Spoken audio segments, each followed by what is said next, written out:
good evening, good afternoon. Whenever this message reaches you, listening to another episode of the Aunt and Uncle Podcast. I am a 5'9" host with sophisticated ignorance. Uncle J.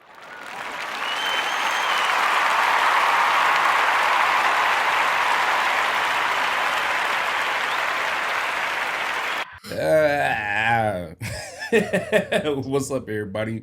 What's going on?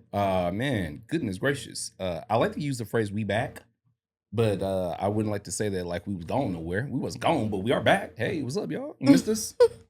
Me and the Auntie haven't potted in what feels like forever, so it feels good to be back. But it's also like anything you haven't did for a little while, you gotta get your legs back into it, baby. You know what I'm saying? And that's kind of what today's episode is about because, man, is that thing called Father Time undefeated? Yes, he is. But before I get into all that and keep running my mouth, let me introduce you guys to my lady. Baby, please step to the mic and tell the people who you is. What's going on, y'all? It is the aunt, yo aunt, Amanda B. Yep, that's me. That's me. Hey. Yep, that's Not gonna me. hold you. Vibes and energy seem down. We're old, guys. Yep. We're not old. Yeah, nope. Since Auntie ain't coming with energy, I'm gonna tell y'all right now. We are old. We are old. We are old. We are. I mean, do you want to tell people why your vibe and energy is down? My vibe and energy is not down. We old, y'all. Nah, I don't think we're necessarily old. I love that Father Time has been good to us in the sense like some people be walking up to us sometime, they be like, yo, aren't you guys like 27, 28? Mm-hmm. And I'd be like, nah, absolutely not. Actually, I look better at 34 than I did at 27. Shout out to the gang. Shout out to the 30 gangs. Anybody in their 30s, they look better in your 30s than you did in your 20s. Shout out to you. Put your hands, put it in the comments, okay? If you look better in your 20s, I mean your 30s, sorry, than you did in your 20s. Nah, I only joke about our energy because like it's one of those things where you do get into your 30s and you have to like, do they call it balance? Is that what it's called, Auntie? In your 20s? No, in your 30s. When you get in your 30s with your energy. Yeah, you have to balance it. It's called sit down. I'm going to sit down, okay?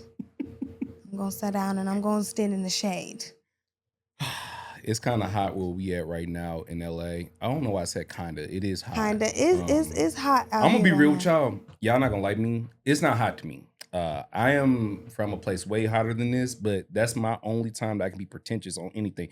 LA got me on everything. LA got the better place to stay. I got the better layouts. I got the better job opportunities. But the heat thing always kind of blows my mind because everybody starts tripping out. I'm like, damn, this is what I moved from. This is what I moved from. But the moment it cracked 91 in LA, boy, let me tell you, we ain't ready for this. It's muggy. Most folks ain't ready for this, man. So if you in LA right now in this heat wave, bro, like Auntie said, stand in the shade. Actually, take your old ass inside, okay? Don't even be outside. What are you doing, right? Some people have to be outside. Okay, well, if you're outside, drink water, but don't just drink water because Auntie told me earlier, water ain't good enough no more. I guess you got to drink Gatorade or something. I have no idea. Sip anything but Haterade, right? Yuck. Yes. Okay.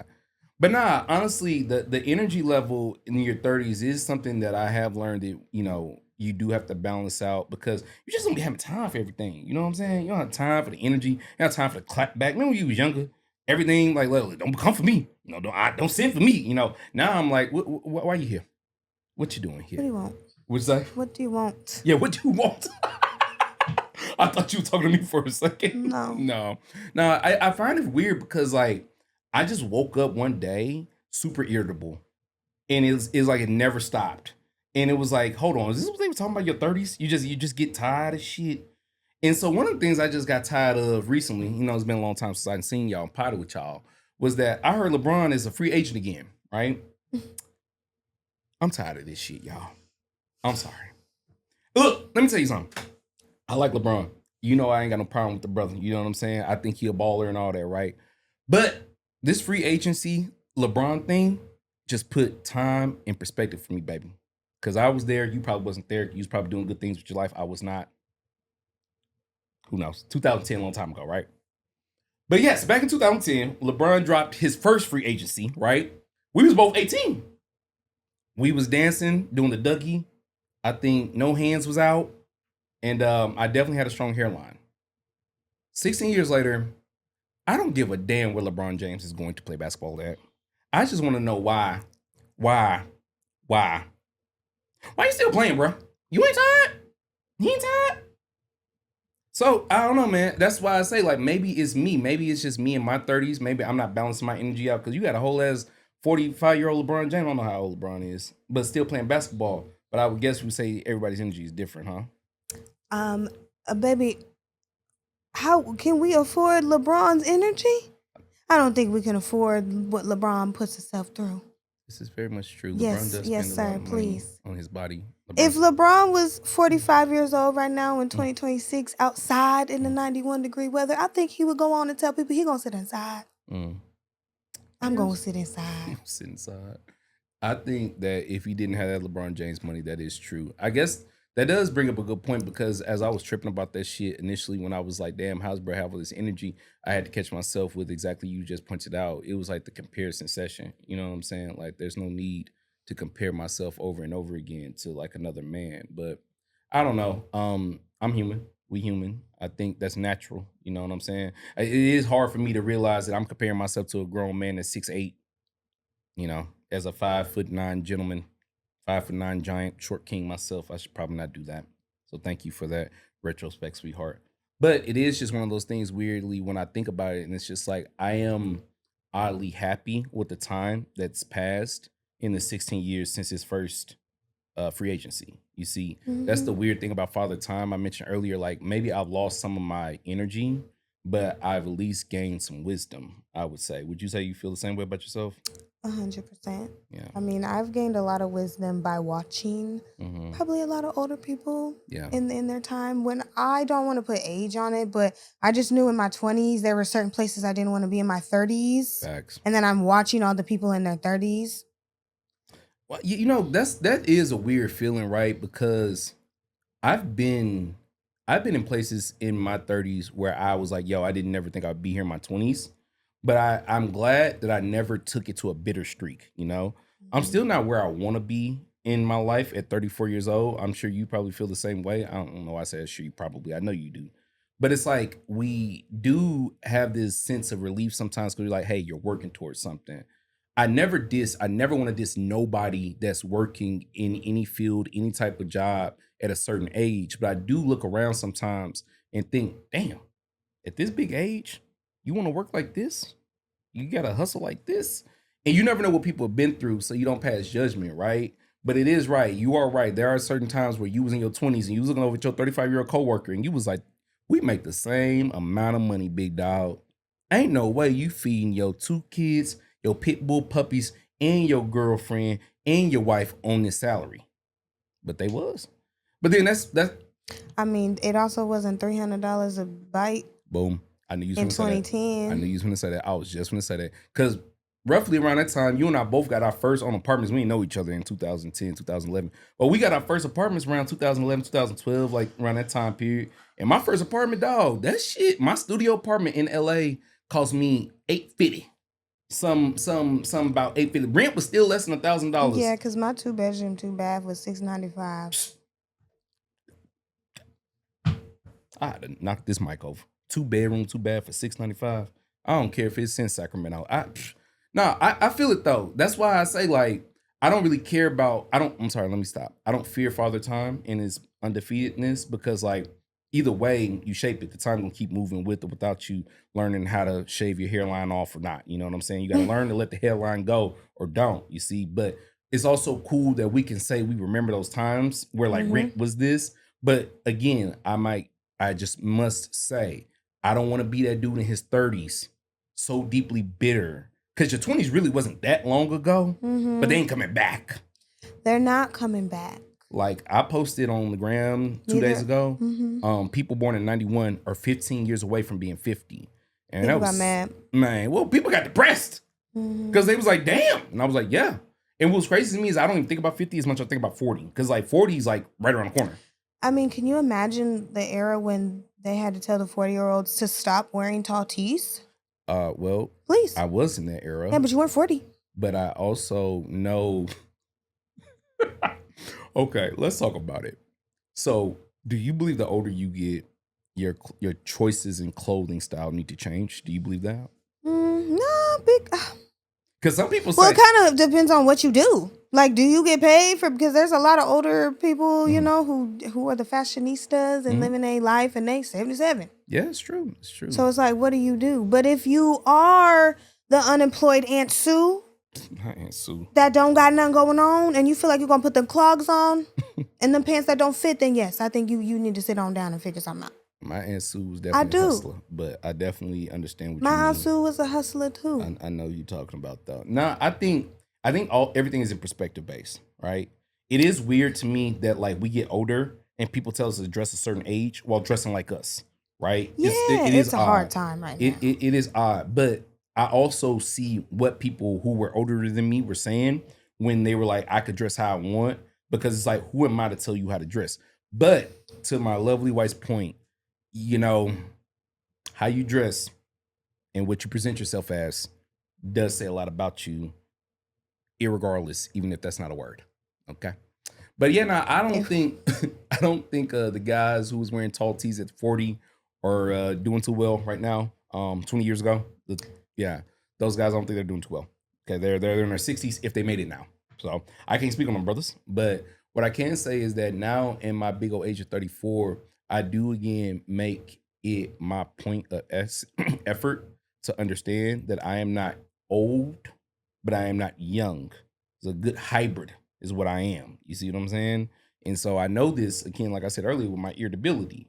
Because like, why am I sitting back watching old YouTube clips, you know, of football games, and you know, you catching me, she over here passing me tissues and shit. Auntie catching me crying at football games, and I'm watching from 2004.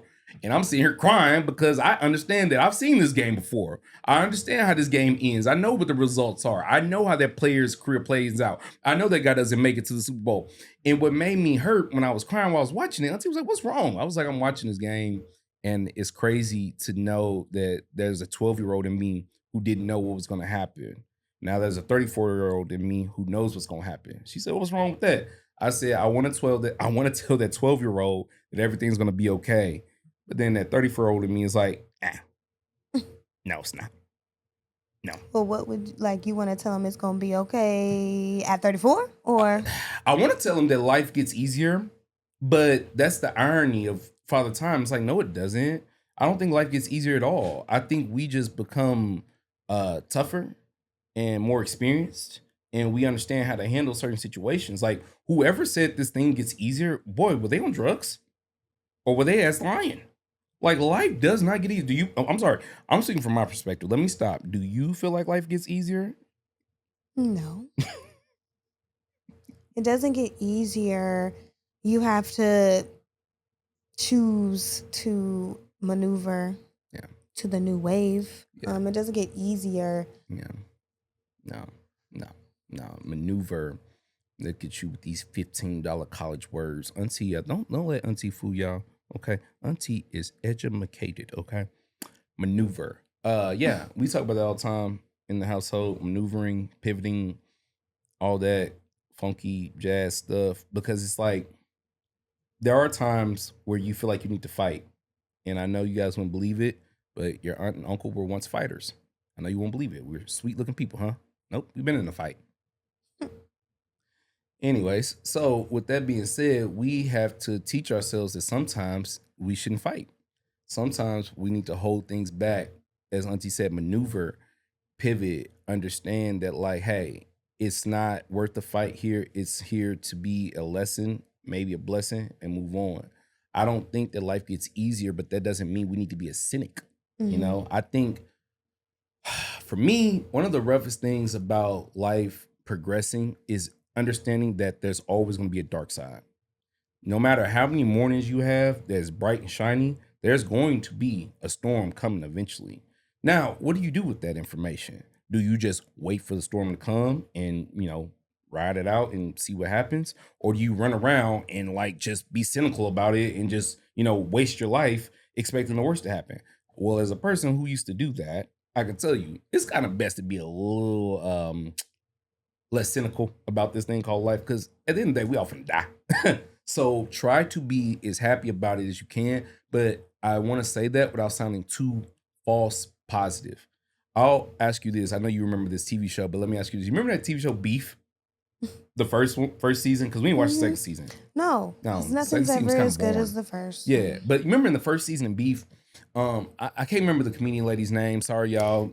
And I'm not gonna say y'all the name wrong, but y'all know what I'm talking about because y'all know y'all TV show Beef. Y'all know it. She has really good, cute glasses. Yes, Alex. What's the lady's name from Beef? Anyways, get to me in a second. I appreciate you. I just want to get people's names right. Anyways, the main character lady's her husband, he was like mad positive. He was also cheating on her. Piece of shit. You know what I'm saying? Mm-hmm. But he was like OD positive. Like, what is that term? Like, isn't that a term for it? Positive toxicity? I don't know. Oh yeah, because you could be overly overly positive to where it's toxic. Yeah. Because you're perpetuating. Yeah. It's like sometimes Ali Wong. Okay, thank you. Wong. Okay, see, and sorry, okay. Ali. I didn't want to say N because I didn't think it was N. Damn. I kind of just knew it wasn't N. Sorry, girl. But anyways, Ali Wong's husband in thank you, Alex, by the way. Ali Wong's husband in Beef season 1 was super positive in situations where there should not have been any positivity, bro. Like he should be like, man, nah, fuck this, or like, you know, there's just a big F you somewhere, and so. That's where I have to balance my own self because I don't want to be overly critical about everything because Father Time's undefeated. I know my knees are only going to start hurting more. I know my back's only going to start hurting more. I know my head's eventually going to start hurting more. But like, let's just enjoy this body while we have it. But it is very weird when I see people like in our age group who are just like, so scared of being 50.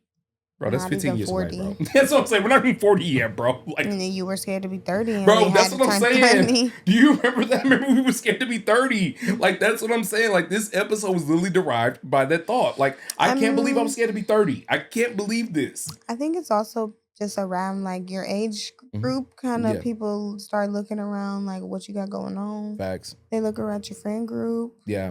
They look at your love life.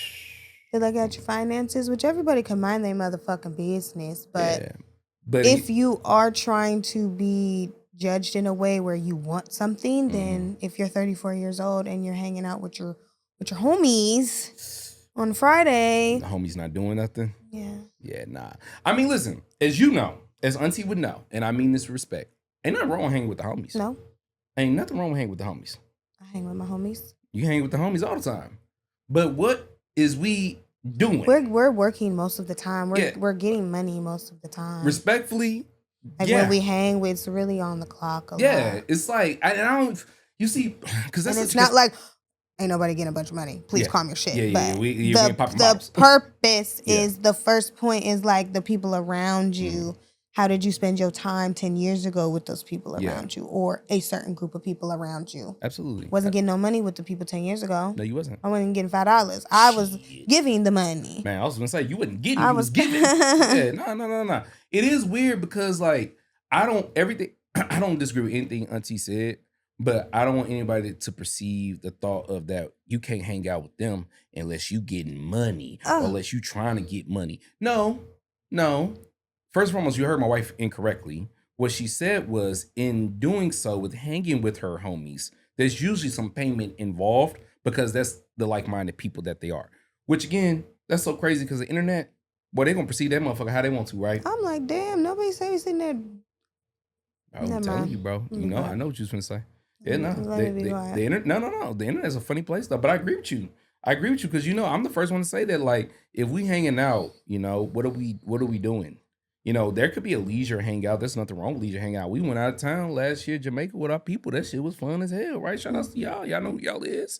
You know what I'm saying? But it's like, also on the flip side, we go to 2-3 day expos and, you know, are able to make an income. It all depends on what we're doing. What we're not going to do is sit around and say, A, and listen to the stream of the R&B concert, okay? While sipping on Henny Coladas. But if you already did that, what... I don't want to do that. Well, again, I don't want to do that if we going to do that and we ain't got no money in our pocket. What are we aiming to? That's it, man. Because like I just thought to myself, I said, if you could AAA or the fuck you want to the concert, if the bills is paid, that's all I'm pointing out. I think I lost it. I lost it. No, it's okay. It happens. You're 34. I mean, I'm sorry. You're in your 30s. I'm still 33. Thank you very much. Sorry. She hates I am still 33. I thought that we was in this thing together. So when I age, she aged. So when my birthday come, I'd be like, okay, now We're we this 6 months age. apart. And she was like, no. I still need my 6 months. Sure, love. Marriage. I think, again, to my point, all I care about is understanding that it's a better lifestyle to choose peace. That's all I care about in my 30s, man. Is like I'm always trying to not fight for what I want or, be aggressive for what I want. It's just like, where's the peace, baby? One time, these very magical artists said, where's the love? Where's the love? Where is the love? Nah. Where is the love? No love? No love, Alex? You love Will I Am? Oh, okay. Hey, see, there you go. I understand. I don't like his acting, but it's okay. Get back on track.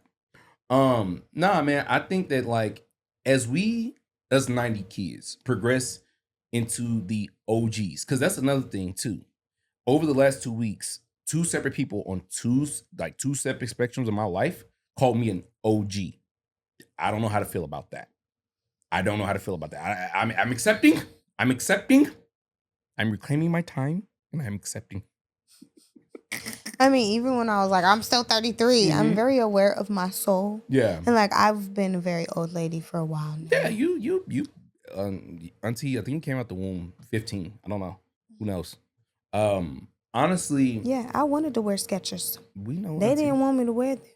Auntie was wearing Crocs. So was I in 2010. And they made, what are those? Made fun of me. Yep, I sure was. When they were making fun of Crocs, your boy definitely had them on his feet. I got flat feet. We're ahead of the time. I guess that's what we're going to call this. That's what I'm going to call it. I think that as you look over your life and hopefully can smile at some of the dumb decisions you made in your 30s, you can also look forward and make peace with the future, knowing that, hey, I did and I gave this thing all I can.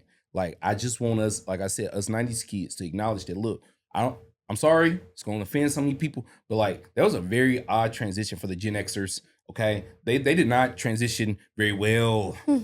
I'm sorry, y'all. You can say what you want, Gen Xers, but y'all did not transition very well, okay? And we, as these millennials, I'm telling you, we ain't far behind them. We're transitioning well. We doing all right. The Gen Zs could get off the internet talking about I'm just saying, and then you have our clothes on. Here's my thing. No. Here's my thing. Millennials, I think we doing all right. We doing just fine. Because we took our Prozac and we sat our ass down. No Prozac needed. But what I think has occurred is we starting to sound like how people sounded when they was 40 and we was 20.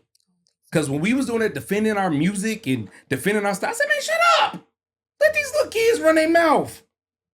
We know who we are. We cool. We taught people how to lean with it and rock with it. We will not explain ourselves, damn it. As millennials, we know who we are. Sorry, Auntie, I did not mean to cut you off. You can cut me off. Do you have anything to say? No, snap your fingers. Hey, do your step. And do your step. You can do it all by yourself. Sorry. Please be careful. Damn, Alex, I'm sorry. Now you're going to add to the bill. Oh, shit. Nah, bro. As we about to get up out of here, because in being old and not having energy like we used to, sometimes talking for 55 minutes takes a lot out of you. Need to hydrate. That as well. I'm not going to lie. We do this not just because we love it, but we love y'all. I'm going to be real with you. It took a lot for me and Auntie to get out that bed today. Auntie's in pain. I feel like I got ran over by a train. I fell asleep on the couch, y'all, and woke up in pain. I don't understand this. This is the worst time in your 30s when you be like, a lovely time for a nap. And then you wake up in worse pain. I don't understand, but it happens. It happens. Welcome to your 30s. You know what I'm saying? Auntie's dealing hibiscus. Drink hibiscus in the heat. Exactly. Auntie went through a lot to come in for y'all. Y'all show up, y'all hit that button, like that button. Say thank you, Auntie, in the comment section, because she did not have to be here. You understand me? This is other things you do when you get in your 30s. Start telling people how you should appreciate, their energy and shit. But hey, me showing my age, right? But real rap, bro. It is one of those things, like I said, I truly just thought it was funny that two different people called me an OG. And what they said behind it was just like, with experience and wisdom, like, you're an experienced guy. And I said, okay, I thank you. I appreciate that. Because, when they said it, I said, what do you mean? Cause like to me, I'm sorry, maybe it's just the Memphis in me. OG instantly goes to some gangster shit, and I was like, I ain't no gangster, y'all. No, listen, suburbs. Nah, but it was like definitely they were like, nah, man, you are not a misleading character. You try to be genuine and wise. And I'm like, oh, well, thank you, Chill It. Appreciate you. If you watched the episode, I just gave you a shout out. So next time you call me, I'm gonna be like, did you watch the episode? See, I love my friends, man. I'll be giving you a shout out sometimes. I'm even seeing it. Nah, but it was a good feeling to know that like somebody saw me as like a positive, influence. But I also thought, wow, that's crazy because the thing about influence is that means people have their eyes on you. And I don't believe it's like people are staring at me. I think everybody's an influence. I tell you all the time, you have some influence on someone. I have some influence on someone. Alex has influence on someone. Alex, you got influence on someone. Stop shaking your damn hands. Okay, Alex. Influence everywhere. Everybody. Nah, but being an influential person is also a slightly comes with, its checks and balances. People are watching you, so therefore they are influenced by you, so therefore they'll maneuver like you, as you said. Influence, I mean the influencers. You hear me? I would never call myself an influencer. Oh no, we're not influencers. Yeah. Oh my gosh. In the case but in of the word, they've taken the Absolutely. Word and they've. It was always crazy, right? When the influencers era came. And people were like, "Why are you guys listening to these influencers?" And it was like a new. It's like it's just renamed, guys. What the fucking word is, bro? Like it's called advertising. And it's like now, like the influencers turned to brand ambassadors. Brand ambassadors now turned into UGCers. UGCers are now turned into. It's all game, baby. But all I'm trying to say is that as you move up in this influencing life at an influencing age, just realize that there's always going to be somebody younger looking behind you or looking at you. There's always going to be somebody next to you that's probably your age that may feel a little bit odd that you moving at a pace that's faster than them. And there's always going to be somebody your age who thinks they're moving faster than you. So at this big age of 34, I've just accepted Father Time moves at his own time. And I just got to move with that motherfucker when that motherfucker let me move. And try not to get too angry about it. You know what I'm saying? Like, I'll be honest with y'all. I don't be angry about the shit, bro. Like, I'm not even finna hold you. Like, people like to pretend on the internet, like, oh no, man, give time and be patient, be positive, and everything's great. That sounds cool. But I don't feel like that all the time, bro. I be pissed off, man. I be like, how the fuck let me chill. And then start it all over again, And that's growth because the older you get, I've learned, flipping out, losing your shit, crashing out, whatever the kids calling it nowadays, it's not a good look, bro. It's not a good look. They tell you that when you're a kid, but for some reason, I don't know why we don't listen, especially us dumbass men, until we end up in the news clips. And so, unfortunately, I would like everybody to know that accepting Father Time is probably the best thing you should do before you end up wearing Scooby-Doos next to a man named Bubba in a jail cell in a city and a town that nobody can pronounce. Anything left, Auntie, before we go? Drink hibiscus in the heat. That is truly how I feel. No, 100%. Just listen to your uncle, and that last little bit of advice is really what you need to listen to. Do not sit next to a man named Bubba. You don't. You will be dehydrated, and you will not have access to hibiscus. You will not. And again, you don't want to be wearing them Scooby-Doos. I can't. I'm gonna getting them Scooby snacks ate. Stop. It's just too close. Hey y'all, man, listen, I'm so glad to be back, you guys. For everybody who came out to the Wafers Dad brunch, everybody who came out to Short King's Day, everybody who came out to the Smoothie Bar event, everybody who came out to... We've been outside! Yeah, did you notice how many things I just said? Everybody who came out to all those things, we appreciate you. Alex was out at one of them, bro. He got so much cool-ass shots. If you guys think Alex is a cool producer of podcasts, he also can take cool-ass videos outside. I guess that makes him a videographer. Crazy. It's like I know a videographer. It's kind of like there's videographers amongst us. It's like you're not the only person in town. Let me stop. I digress. Anyways, person. Alex, thank you for doing that, brother. Thank you for everybody who came through, man. It's been a very, very busy ass year. I'm not gonna lie. I'm thankful for that. It's gonna be even busier for your boy. So who knows where we will be with our frequency of episodes. But yeah, man, if you want to be a guest on the podcast, I guess DM the podcast. I try my hardest to get people on to the podcast as soon as possible. I try not to let people pressure me in the DMs with weird fucking questions either. You know who you are. But yeah, man, thank you, Auntie, for coming outside with me. I know Alex is giggling. He's like, damn, Keith, why you always gotta be so fucking petty? It's who I am. It's who I am. Yeah, guys. Until next time, we out. Peace.